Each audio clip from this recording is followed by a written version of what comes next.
What is up, theology nerds?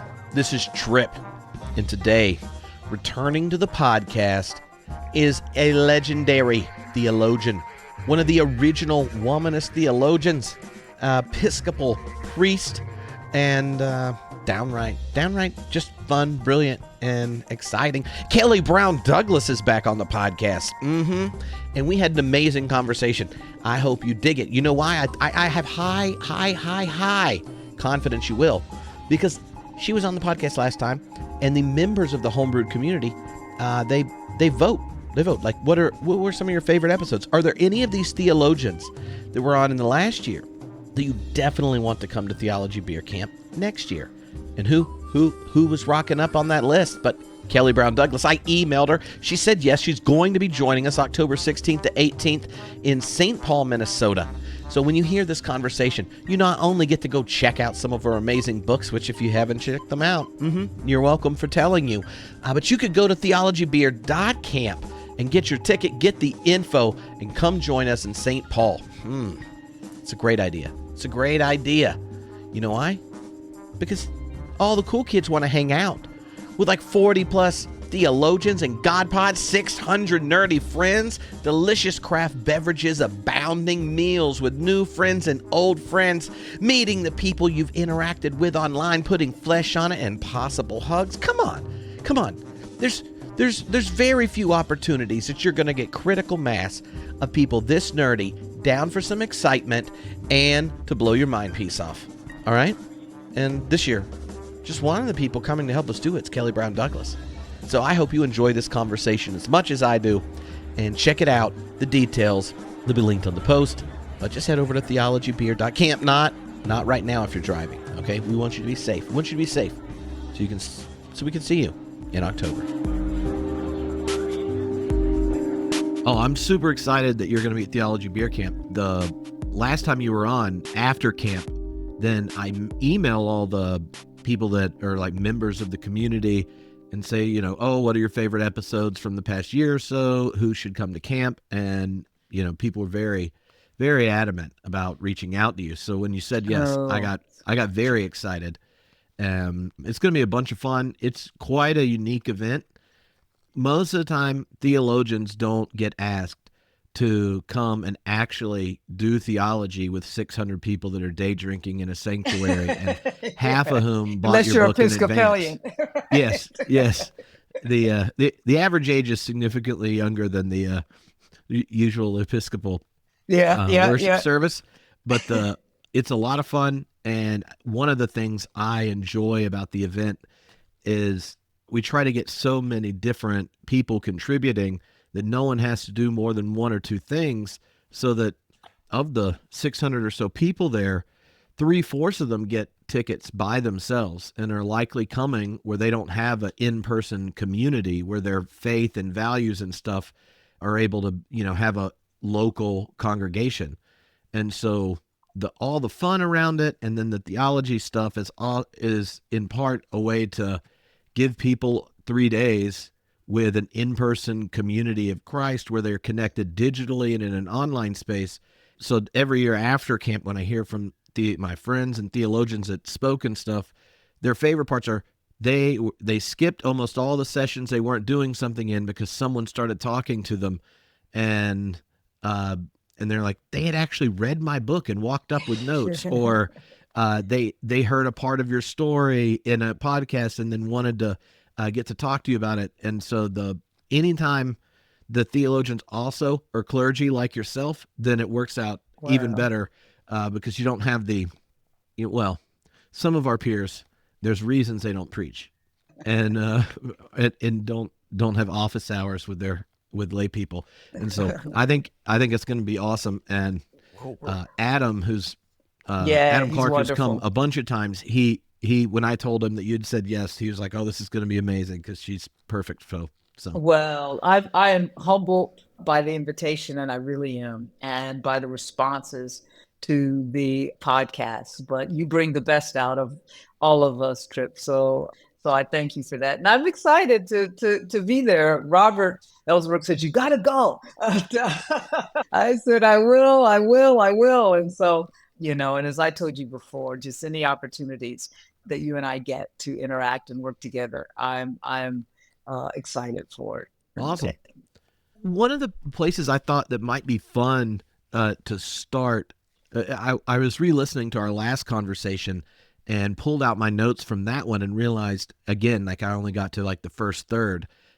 So I imagine after our fourth conversation, just my 60 questions I made the first time will finally, I've got to talk to. But that's what happens when you talk to someone you've been reading their books for years, and then Well, thank you have like these you. internal conversations. And one of the themes or images for thinking about theology you bring up is crossroads theology, and a lot of times that image actually brings up a framing that might not even, you bring it up when talking about sexuality. You advocate for a crossroads theology where it revalues sexuality as a central aspect of being human and a source of good, even without like a non-procreative purpose. And underneath that vision of a crossroads theology, you're problematizing these kind of Platonistic inheritance, the kind of purity culture that's run through a lot of American religion, and that space of a crossroads theology is like a different avenue of entry to think about embodiment and particularity in theology. So I'd love for you to kind of unpack that concept and how you see it as a way of weaving experience and location into a vibrant theology, beyond the kind of Platonistic or puritanical framing that so many people treat as normative. Yeah, goodness, Trip, you're taking me back to that whole image came from my book on the blues, Mm-hmm. actually, right? You're standing at sort of the crossroads and the whole thing of sort of meeting the devil at the crossroads, right? And so while I haven't revisited that book in a long time, so the particulars of what I've said there, I'll probably miss or not get at. But what I can talk about and what it did mean to me then and continues to mean for me now, and the ways in which I have developed that, particularly in regard to sexuality, is that when we think of the crossroads, right, we aren't thinking of these binary oppositions. You're sort of standing at a place where things sort of come together, and the sort of, so it's not sort of this good or bad, right? Kind of reality, the devil or because when we're talking about the blues, these blues women were always sort of considered these women that were part of the devil, particularly in Black church contexts, right? They didn't welcome the blues women, but these blues women were standing at the crossroads because, in fact, you're right. These blues women were also church women, and they were women of faith for a church that this reminds me of the sexuality issue, for a church that they loved, a church that didn't always love them back, and sometimes those women like Mulroney and others had to leave that sort of blues traditions so that they could become more a part of the church.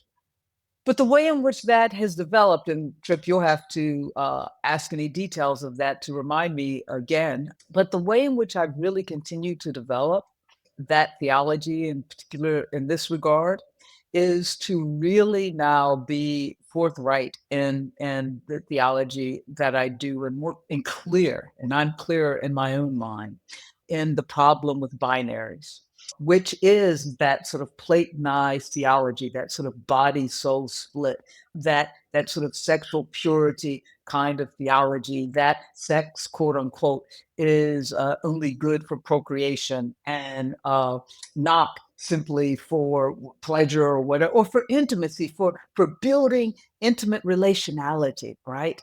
And that kind of binary reality also tends to essentialize our very sexuality, because sexuality is about more than quote unquote sex. It is about that which compels us into intimate relationship. And so now we focus on that, on intimate relationship, and we talk about right, if you will, relationality, moral relationality, just relationality.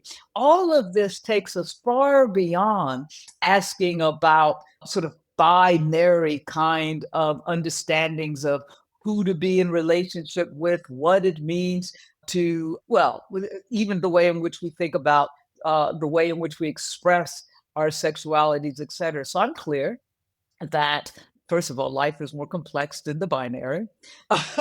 And the way we engage not only the world, but engage with ourselves is more complex than the binary. We are not binary peoples. To God's creation has never been a binary creation. No aspect of that creation, including the human creation, has been binary.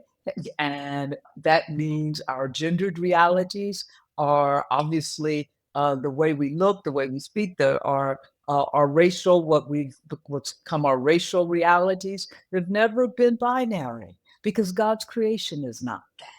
And so for me, that's almost what it means to stand in the crossroads, because it's bringing together the different realities, right? And the complexity of who we are as part of God's divine creation. And anytime we start talking about binary understandings, I think we move into this sort of oppositional, antagonistic relationality with ourselves, with one another, the world, and even with God. One of the things that I loved about that image of theology at the crossroads, and thinking about the female blues singer, is so many times, especially in Anglo-American theology, a crossroads functions as a liminal space, and you reject it functioning as a liminal space. One of my favorite lines, you said, no, a crossroads is a stable and definite space that reflects the fullness of divine and human existence. In fact, it's a place of power.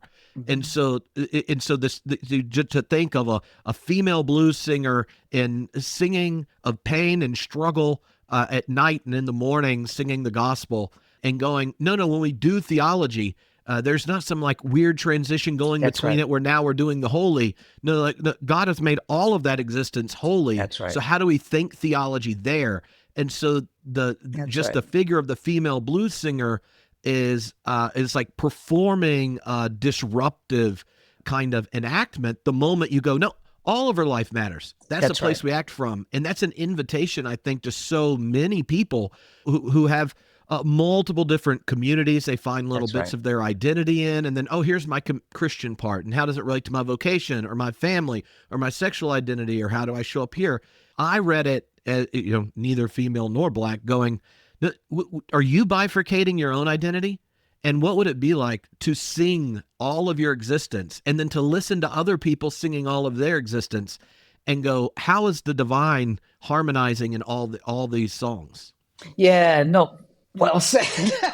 No, that's exactly right, because we aren't. And I think in that very book, one of the things that I talked about in relationship to myself as an example was that, I'm Episcopalian, been Episcopalian from the cradle. My parents were Episcopalian. So I was born into the Episcopal Church. I love the Episcopal Church and decided to stay in the Episcopal Church. It speaks in so many respects to my spiritual personality.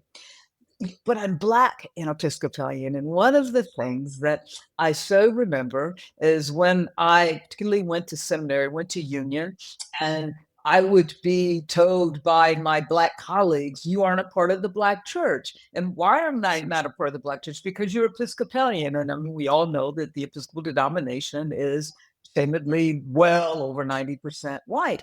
But the Black church is more than that, right? It's more than sort of the denominational structure. It's about, we have Black congregations, a Black church history. And to be a part of the Black church has to do with the legacy that one connects to historically and one's own commitment to the Black community. That's another discussion altogether. But for me, there was this struggle, right? People were sort of trying to force me to bifurcate that reality. Either I was Black or I was Episcopalian, but I couldn't be both. Yet I was both, right? And it wasn't until, and this is sort of the place where this sort of crossroads understanding began to come from outside, from my own struggles of faith, because that's what theology always does. And so, as I'm trying to navigate this reality in the first instance in this discussion of being Black and Episcopalian, and finally I said, and I think I know I said it in the book, that I finally said to myself, wait a minute, I'm Black and I'm Episcopalian.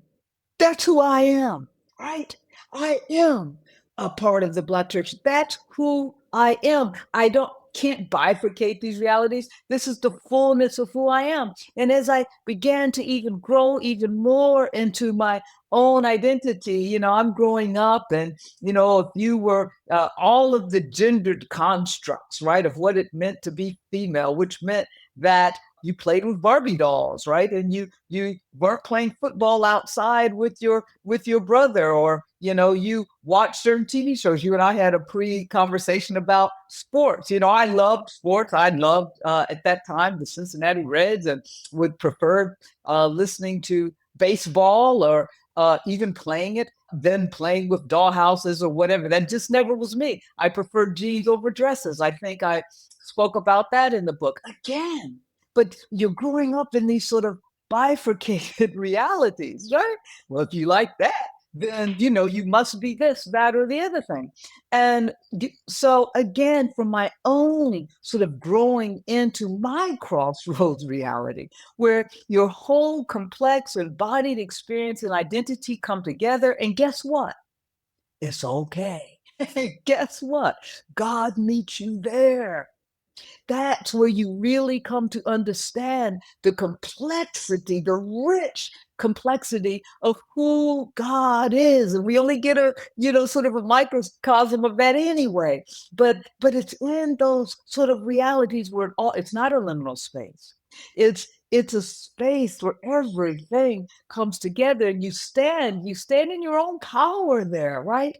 And with all of the complicated realities of what that means. And so, yes, you're right. And it's not one day, like if one day you aren't the theologian, the one day the father, one day, white, one day male, you all of that all at once every day. And so that's to me, we live, and then we have to navigate them. And I know that I've further talked about what it means to navigate that, right? Because sometimes that means you are afforded, or could be afforded, the privileges of certain realities, of certain identities in terms of who you are, like what it means to be Black or female or whatever. You can either educated all this, you can either buy into those privileges, or standing in the crossroads, you're always relating to those places where people are most in pain, where those people are most suffering. That's where you find God. And so we're also called in the crossroads to accountability. And of course, I believe I talked about that as well in that book, which you're taking me back. Oh my goodness, when did I write that book? Oh, I mean, yeah, it's what, 29 to 30 years ago. I mean, it's an older one, but anytime a theologian writes a book on music, I always enjoy it. And if you love blues music, it's not, then No, I it love can happen. but you can see I love the blues. Yes.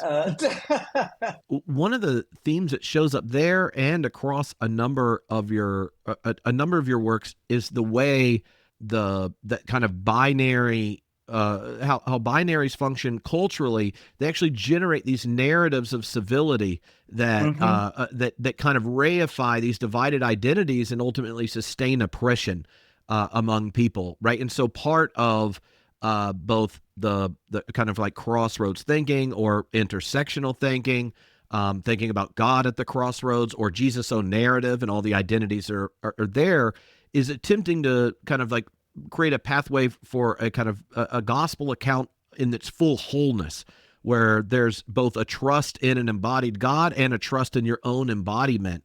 And in thinking of our own context, I wonder if you might want to help us think through that, the way certain kinds of binaries and narratives actually generate a problematic civility. One where these narratives, I think, are being intensified in our cultural moment, where we're being invited to censor or relegate parts of our lives, or hide it, or diminish it, rather than own it, speak from it, and even celebrate it.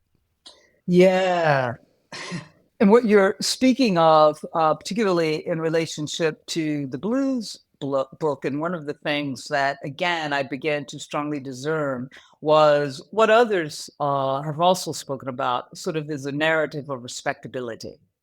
And this narrative of respectability, first for sort of background purposes, emerged really as one of the ways in which Black people tried to show their worth, right, and claim their citizenship, and show that they were capable of being a part of civil society, and that they were human beings, and that they deserved to be a part of the citizenry and respected as such. And so this narrative of respectability began to emerge, sort of W.B. Du Bois and the Talented Tenth and the Black bourgeoisie, and this narrative of respectability discounted, sort of like blues women and the poor, et cetera, et cetera. Now, beneath that, it's like, so what's the norm for that narrative? What is the thing that you're striving toward? Beneath that is something that I would later develop and come to understand in a later book, is that which is endemic to the very fabric and culture, founding fabric and culture of this country. And this is the reality of what I call Anglo-Saxon exceptionalism, or American, which became American exceptionalism, that should always be read white, right?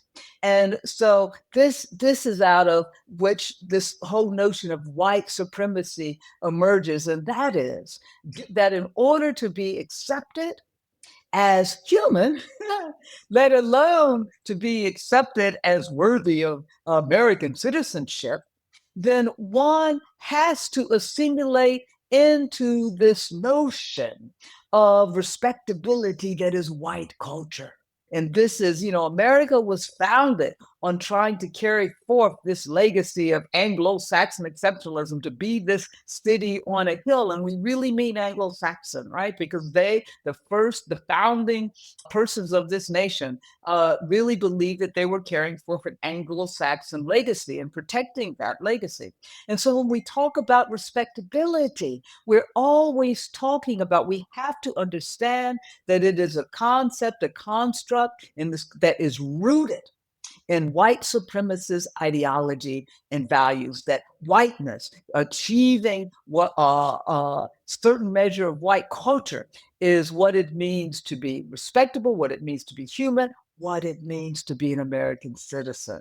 And when we understand whiteness as such, as a racial construct, right, as this dominant cultural construct, then we also understand that it only exists, here's your binary, it only exists in opposition to that which is deemed other, that which is non-white. And the greatest oppositional reality has always been sort of Blackness. And so there's your binary at the heart. And we are seeing it playing out right now.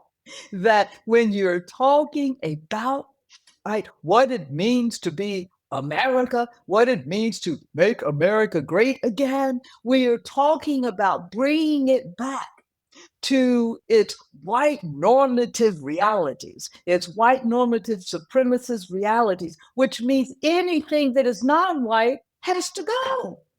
And so, and that's what we're saying. And so you're trying to expunge that from not only our demographic, our population, but from anything about the American story, so that the American story becomes a white story, and anything else is in opposition to that, as opposed to, oh my goodness, the richness of the American story that won't allow for a binary erases that.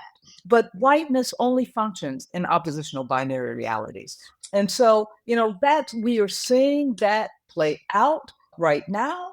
And in as much as we are seeing that play out, then those persons on the other side of that binary are othered and aren't accepted as being a part of sort of what it means, not simply to be American, but unfortunately, because we have seen how people are being treated, also what it means to be human and to be treated as the human beings sacred. I always say the sacred human beings that they are. Yeah, Did I that muddy no. it more or? Oh no. That's I think it's very helpful because I think that one of the things that's kind of become increasingly clear in the last few years is just how much power is at work in kind of whatever the normative definition of categories like American or Christian and these kinds of things. How have you seen kind of like unexamined assumptions or kind of like normative problematic power at work even within the Episcopal Church from your perspective in like in leadership and seeing what's gone on there, like when we look at voting results and such. I mean, yes, the Episcopal Church is more progressive than other white mainline denominations by a smidge, but it also has a higher percentage of African American members, which when you take out their voting records, they vote Episcopals end up looking a lot like United Methodists. And so, to me, one of the struggles that shows up hearing from clergy all the time and in classes and stuff through the podcast is like, what have we done wrong where so many of our congregants can hear, can celebrate the liturgy, hear our sermons, participate in spiritual formation and all these kinds of things. And yet it barely dents these kind of hijacked visions of what it means to be a Christian, an American, or Episcopalian, or Lutheran, or Baptist, or whatever. As someone who's been in that congregational space and in the theological space, what are some of those blind spots or kind of questions we need to address to really shake loose the imagination of the church? Yeah, what a good question. And I think, well, let's stick with this theme of binary. One of the things that just happened in our churches, I think, Episcopal Church is notwithstanding, is this false binary between, yes, the sacred and the secular, in this regard, the political and the religious, the church and politics. And so this strict sort of reluctance to bring politics into the church, I'll speak to that in a minute, and to use a word that, highlight a word that you used a minute ago, this reality of uninterrogated privilege, and I like to say uninterrogated whiteness, right? And understanding how that reality shapes, wittingly or unwittingly, shapes much of our values and, well, let's say our voting patterns and policies, etc. I always say this about the church. I've said it more and more recently that Christianity has a daggone crucifixion at its center. And it's high time that it acts like it.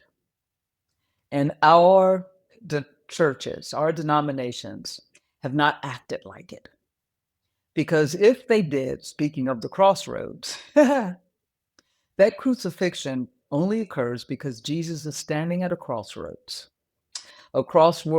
between the way things are and the way God wants them to be, sort of that gospel message, which means this, that the crucifixion itself, while Jesus didn't take sides for any particular, it wasn't partisan in terms of any particular political party of his day or even religious sect of his time.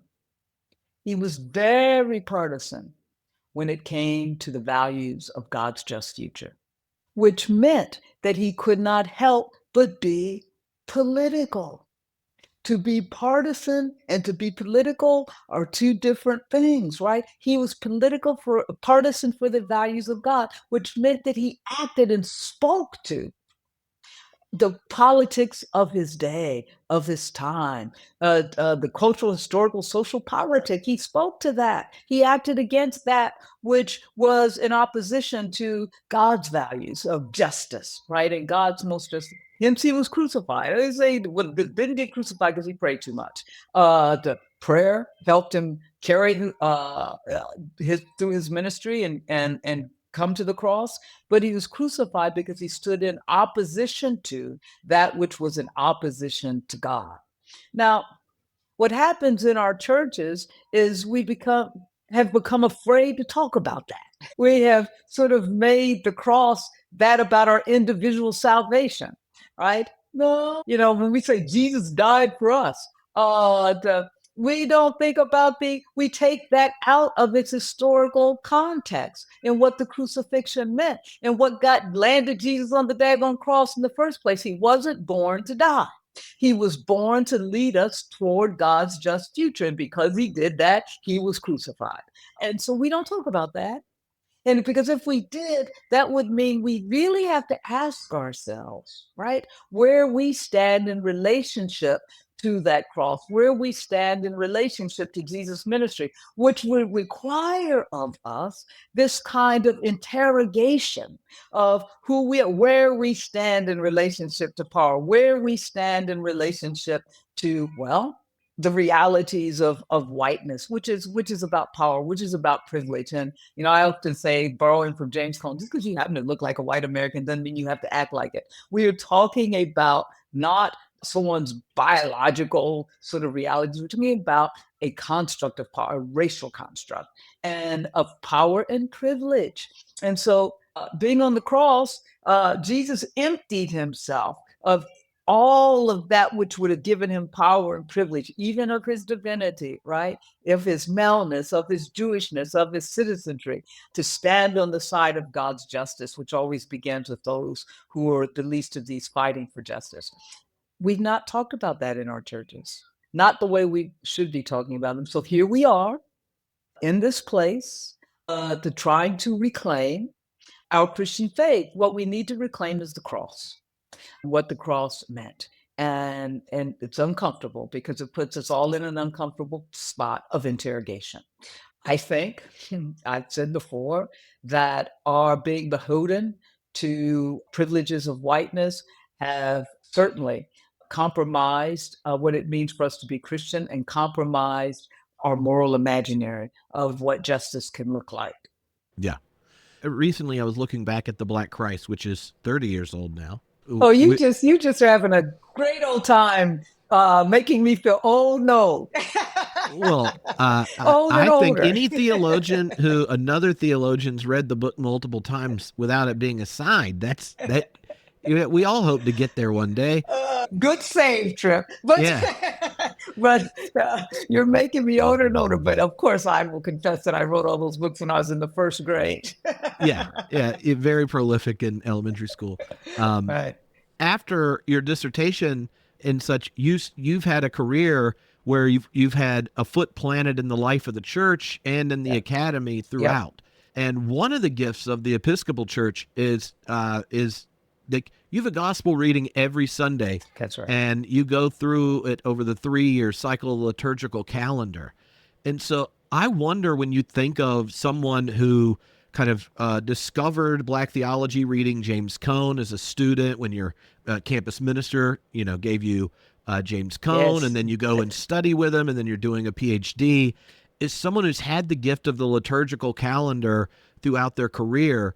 Are there particular narratives, parables, stories of Jesus that you have learned are kind of like thick with this surplus of Christological power that you just look forward to getting to preach again, or you've learned contain something you didn't know because you've been going week after week with these texts in both the academic and in local faith communities?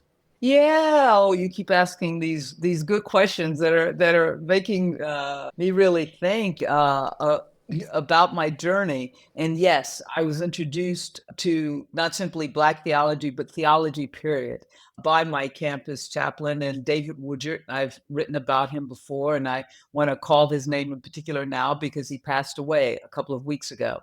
And so he certainly changed the trajectory of my life, because prior to being introduced to theology by him, I didn't even know what theology was. Certainly had never known of any theologians and that you could make a living talking about God. That in and of itself is perhaps problematic. But what are those texts, as you have asked, or those things that stand out for me? I've spoken about this before and written about it, and it still holds sway. I think the thing even as a child, that kept me in sort of not simply the church, but kept me wedded to my faith and allowed me to connect to Jesus was really, the story of his manger birth. That that story was the story that really I didn't know it was sort of exciting, inspiring my theological imagination, but it was inspiring my imagination, if you will, about who God and who Jesus was. And as I have told before, I was holding sort of two stories of kids that I had seen that I felt were sort of living a hard life. And I connected them to this story of Jesus' manger birth. And I carried that, always trying to hold myself accountable to those that are relegated to manger births, right? And so that reality, if you will, of the manger. The other thing that even more recently, when I think of the images that really stick out to me about Jesus, people would think that would be Jesus on the cross, and because even as across the years, others have looked at my work, and I'm like, oh yeah, that it's so highly Christological and has moved even more and more toward the crucifixion. But the image that really stands out for me now and has become even more and more meaningful is Jesus going off to a lonely place to pray, right? That and Mark tells us that he did that there are at least 8 times that he did this, went off to a lonely place to pray. And the most powerful time image for me of that was when he does this sort of in the garden and says, not my will, but your will, oh God." And when he's in this sort of questioning moment, with God, and yet in that place he's reconnecting to his God, and he makes clear that it's just not him, there's God. We connect to a power beyond ourselves that is God. And even as we do that, we reclaim, as he reclaims who he is as this sort of divine human encounter, we reclaim who we are in relationship to God. And it is in that moment of prayer that we are reminded that we aren't in this alone. And that has become so significant and important to me, and even more so in these moments in which we find ourselves. And certainly it was prayer that got me through this sort of state of existential despair in terms of the Black Lives Matter moment in COVID and those realities, because you can become hopeless. And I sort of feel like I understand that human side of Jesus that was like hopeless, like, really, God, all this, and now I'm getting betrayed, and now I'm gonna end up going to the cross. Really? The folk been laughing at me all along, and here I am getting ready to be crucified. You can relate to that sense of hopelessness, even when he's on the cross. My God, why have you forsaken me? But even that is his prayers rising up to God. And so that, if I that this seems so, people who know my work are like, really? But no, really, those two images have become even more and more poignant and profound for me, because I know, as I said before, he didn't get crucified because he prayed, but because he prayed, he was able to do the work that God had called him to do, and to try to move us just a little bit closer to understanding the meaning of God's justice. That actually reminds me. I think it's Jesus, the Liberator, John Sabrino's bit about. He doesn't put it exactly like this, but it wasn't that he wasn't executed because he prayed, but he couldn't have been faithful enough to get executed if he hadn't. That's right. If he hadn't prayed, And that's exactly right. and one of his challenges to whiteness, as you're using the language, or like the dominant, the first world church or whatever, is that we haven't even learned to ask the right kind of prayers to learn to identify the crucified people. And you telling that story, knowing where we are as a church today in America, and where so many of the crucified peoples are globally being impacted by decisions our government's making. Just think of those with HIV/AIDS in Africa whose life expectancy dropped dramatically because of an orange man being ridiculous. Just imagining the number of people who we have some agency in their place in the world, life expectancy changing dramatically. But yet we don't feel like we're able to do anything about it. I wonder how you imagine, what does prayer look like where we don't hide ourselves from the kind of injustice and suffering that's going on around us and on the horizon? What kind of prayers, are able Yeah, to name that? yeah. You know what? All I know is that I pray what I pray. And beyond the Lord's Prayer every night on my knees, that I pray one of that God would protect me from any vainglory and give me the eyes, the heart to see. And as you said, to see those crucified peoples and the wisdom to know what to do when I must do it, and the strength to live into, which I don't do perfectly, I know, into my values, which are the values I hope of God's more just future. What I try to live by, and might have said this before, well, before I get there, and it is every night I try to call the names of some folk, right? Because we have come to see what's going on as data, as numbers, and there are real human beings behind this. We've just swept away 100,000 immigrants, illegal, undocumented immigrants. No, they aren't illegal, undocumented immigrants. They are human beings that are trying their best, even if imperfectly, to make a life for themselves and their loved ones, right? They aren't all criminals. We have a whole lot of people in this country that are citizens that have gotten themselves into criminal problems and issues. Just because they are a certain color from a certain country doesn't make them any more vulnerable to criminality than anybody else. Conditions, crucifying realities that we force them to live in gives them limited choices. And so, but we see them as numbers. We see them as statistics, and everyone says, yeah, we got rid. These are human people. And so I try to call people by name, sort of like Abrego Garcia, call him by name. He's a dad with you arrested, picked up with a 5-year-old in the backseat of his car, with a wife call the name of Khalil, the student from Colombia who was not allowed to be at his child's birth, right? Call the name of the 3 children that were deported with their mother. I mean, so we have to see the faces behind the numbers. And even if we don't know their names, like I don't know the names of the children, but they're 3 children. And so my prayers are that, to open my eyes to see.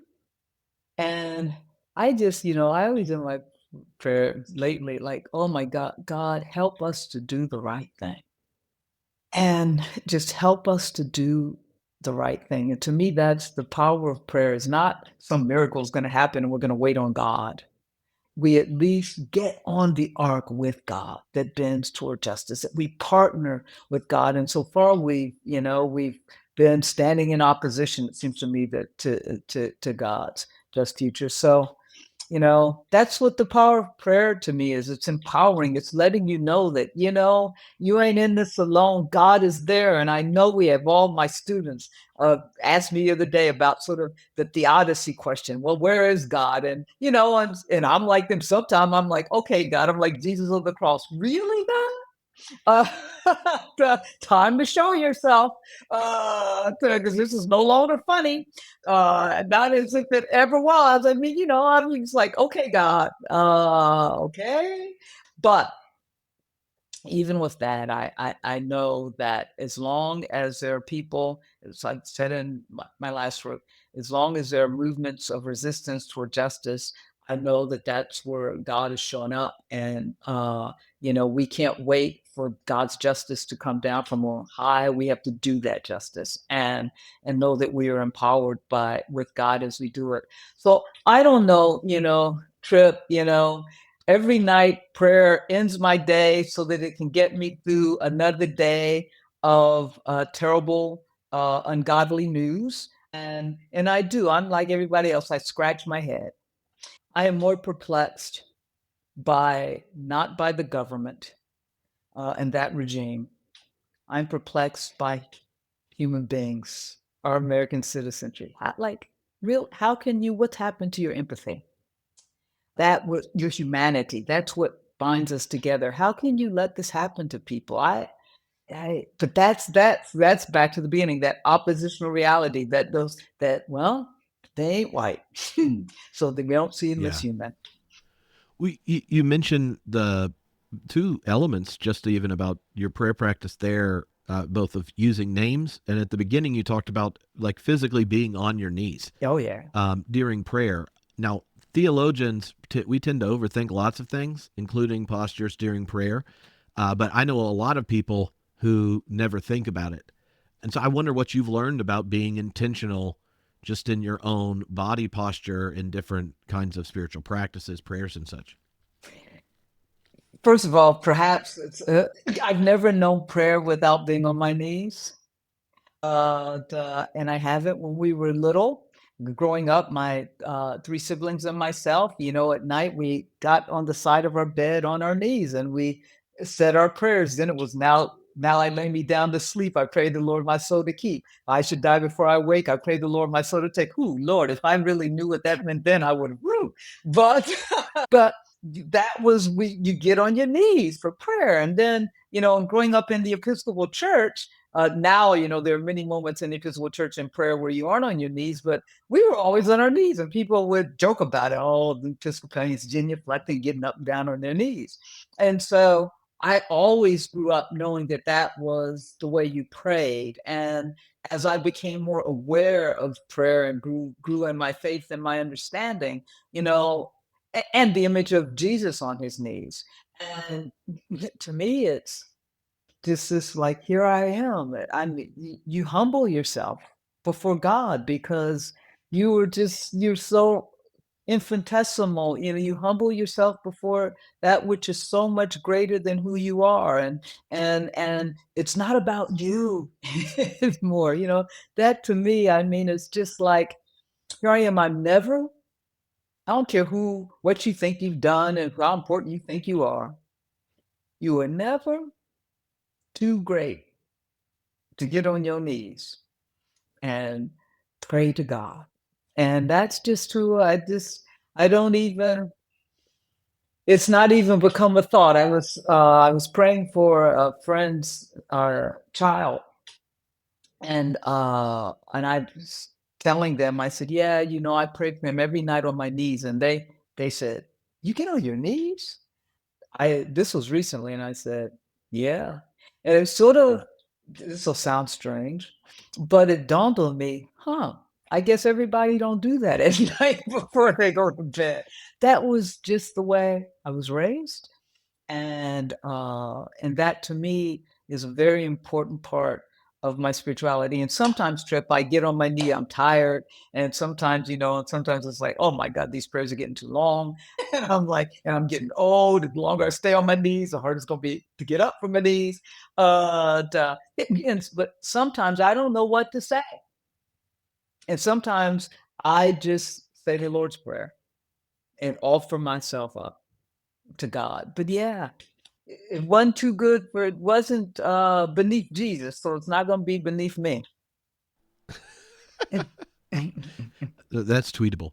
One of the things I like doing with theologians, I've read a number of their books, is track how they describe the theologian's task and try to find the quote that I go, oh, well, this really captures how they think about theology, right? So like Moltmann has that line about like theology, a theologian's curse is God, right? And as this like struggling, like it's very Lutheran kind of pathos struggling thing. And so here's the quote I have marked for you so you can assess whether or not I did a good job. But I hope it kind of gives you a chance to talk about kind of what is the theological task as a womanist theologian who's trying to think across these different binaries, looking at survival and wholeness as integral elements of theology. You have this line where you say, theology is not generated from the quiet and speculative recesses of my mind, but always reflects the complicated and sometimes contradictory spaces of my living. And so we have to learn to view theology as deeply intertwined with lived experience and God's struggle for our future. Oh my goodness, that is it. You've picked the perfect, the perfect quote because, you know, theology is, as Anselm said, it is faith seeking understanding. And as I have been on this theological journey, and as I have looked back with with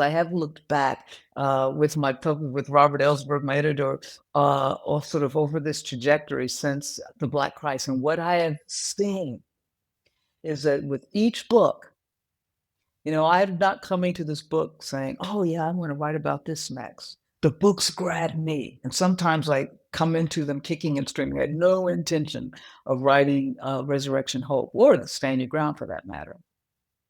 Because why do they grab me?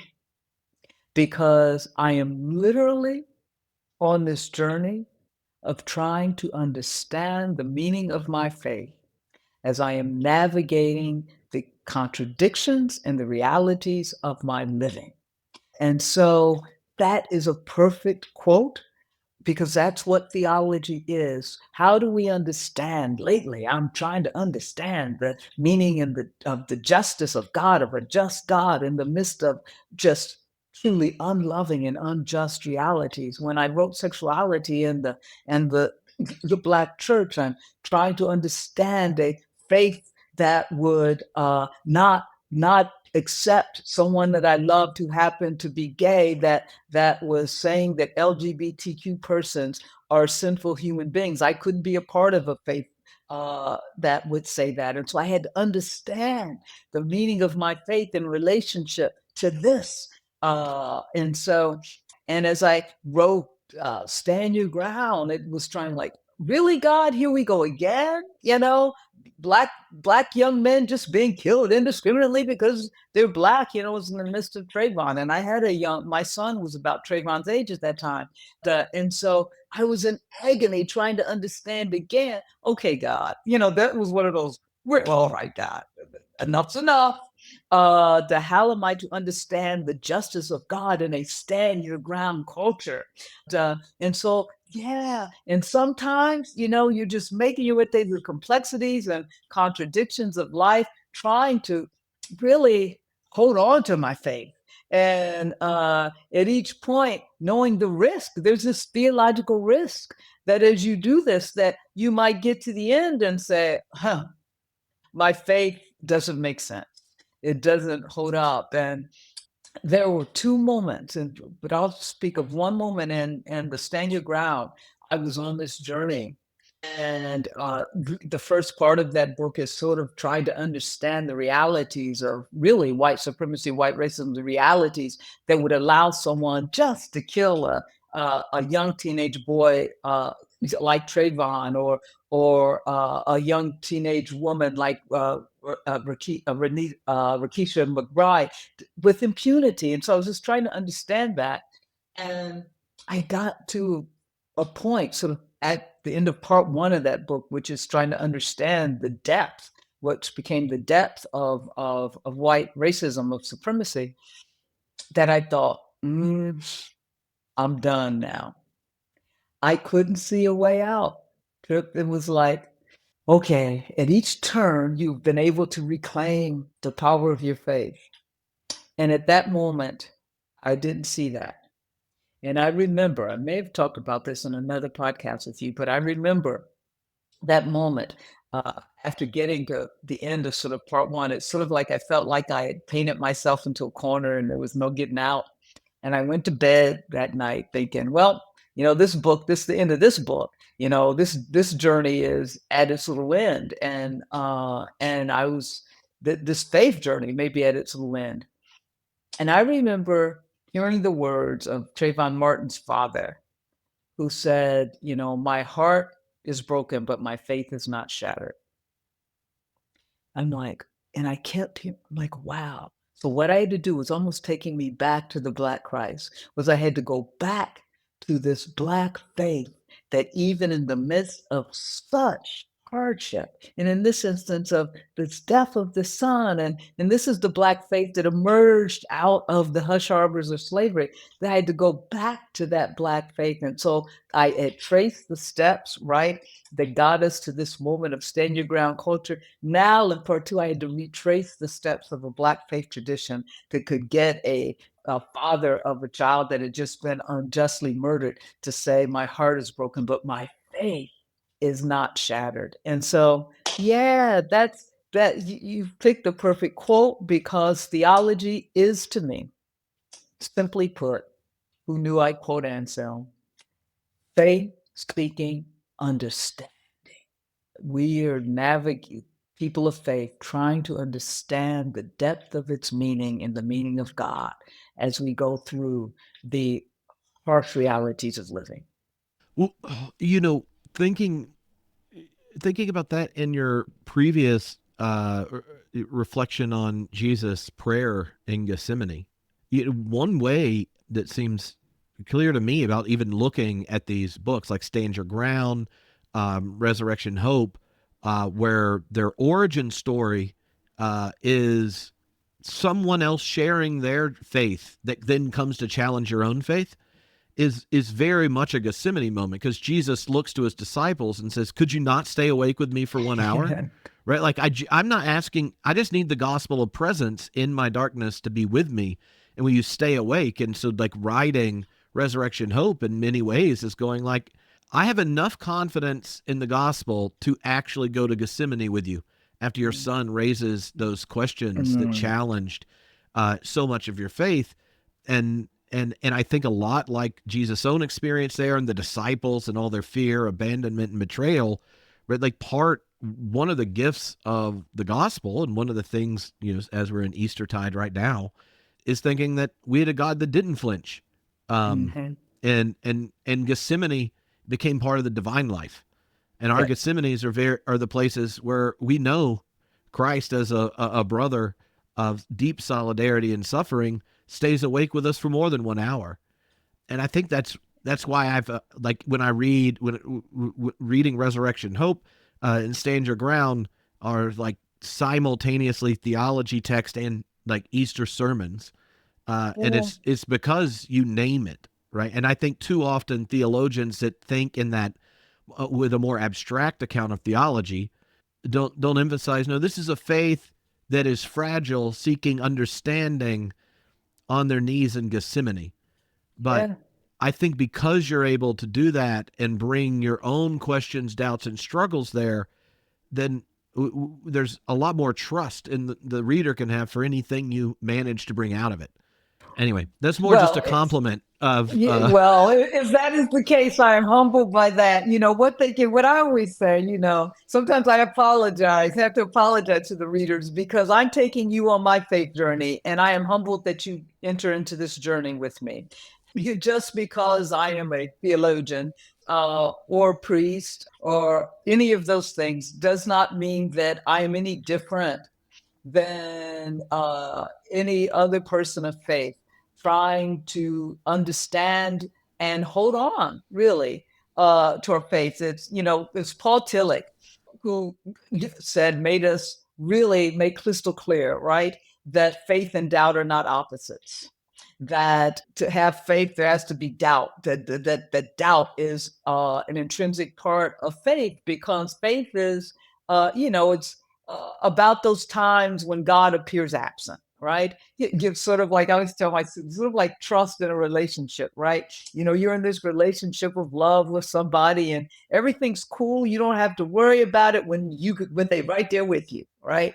But when you're in a long distance relationship, then that's when the trust is tested. And you have to always believe that that other person with whom you entered into a relationship with, bounded by love, is not going to do anything to betray that love. That's the trust. I trust that you will not do anything to betray the love. And you don't have to worry about that when you're always together. But when you aren't together, you have to trust that. That's faith in relationship to God, right? God has loved us into life. God is trying to love us into loving. God, if God, as theologians say, I mean, it's from First John, that God is love, right? And so what we have to trust, and this is what faith is all about, right? We have to trust that God, even when God seems far away, will never, ever do anything to betray the love that God has for us. And so we're the ones that would like me to betray love, but the God will never do anything to betray that love. And that's what faith is all about. And because we believe that, because we can have that kind of faith, then it is that faith that allows us to partner with God to do that which will bring us just a little bit closer to God's more just future. We can partner with God because we know that God is not going to betray us and that God will be there with us. Like Jesus went to the Garden of Gethsemane, God showed up. Even when Jesus was on the cross, writhing in pain, and everybody's, mocking him. I mean, it's like, this is why I know Jesus had to be Black. People mocking him, and he's writhing in pain. God showed up, right? God shows up. And so, because God is never going to betray God's love for us. And so that's what it's all about. And there, so yeah, and we live through those moments of doubt, because that's faith. Because God isn't always doing what we think God's supposed to do when God's supposed to do it. Here we are in this little moment right now. But I always say, come on, Megan, we really think that this couldn't happen to us. But maybe it's our arrogance and complacency that it has happened to us. But God, looks like a time, I think it was Bart who would say there are times when it appears that God is not. But what we know is that God is, and that God's love will never fail us and will overcome the doubts we have and empower us just a little bit more. I didn't say just to get on the ark with God, that it bends the ark, A-R-C ark, and I was like Noah's ark, to get on the ark with God that bends toward justice. So yeah, and as much as people are willing to get on that journey with me, I am humbled, because my books, Trip, are really about my faith journey and the ups and downs of that faith journey. Well, I have really enjoyed getting to talk with you again, and I'm always energized when I either get to read or hear from you. So this was great, and I'm super pumped to get to hang out with you in person at Theology Beer Camp this year, and all the fun that will end up happening. So yeah, well, thank you. I always talk too much when I'm with you. You always bring that out. I love it, and you give me the energy, and I appreciate your work and your inspiration, Trip, and your imagination for bringing all of us in conversation together and doing this work. And so I thank you, my brother, my friend. All right.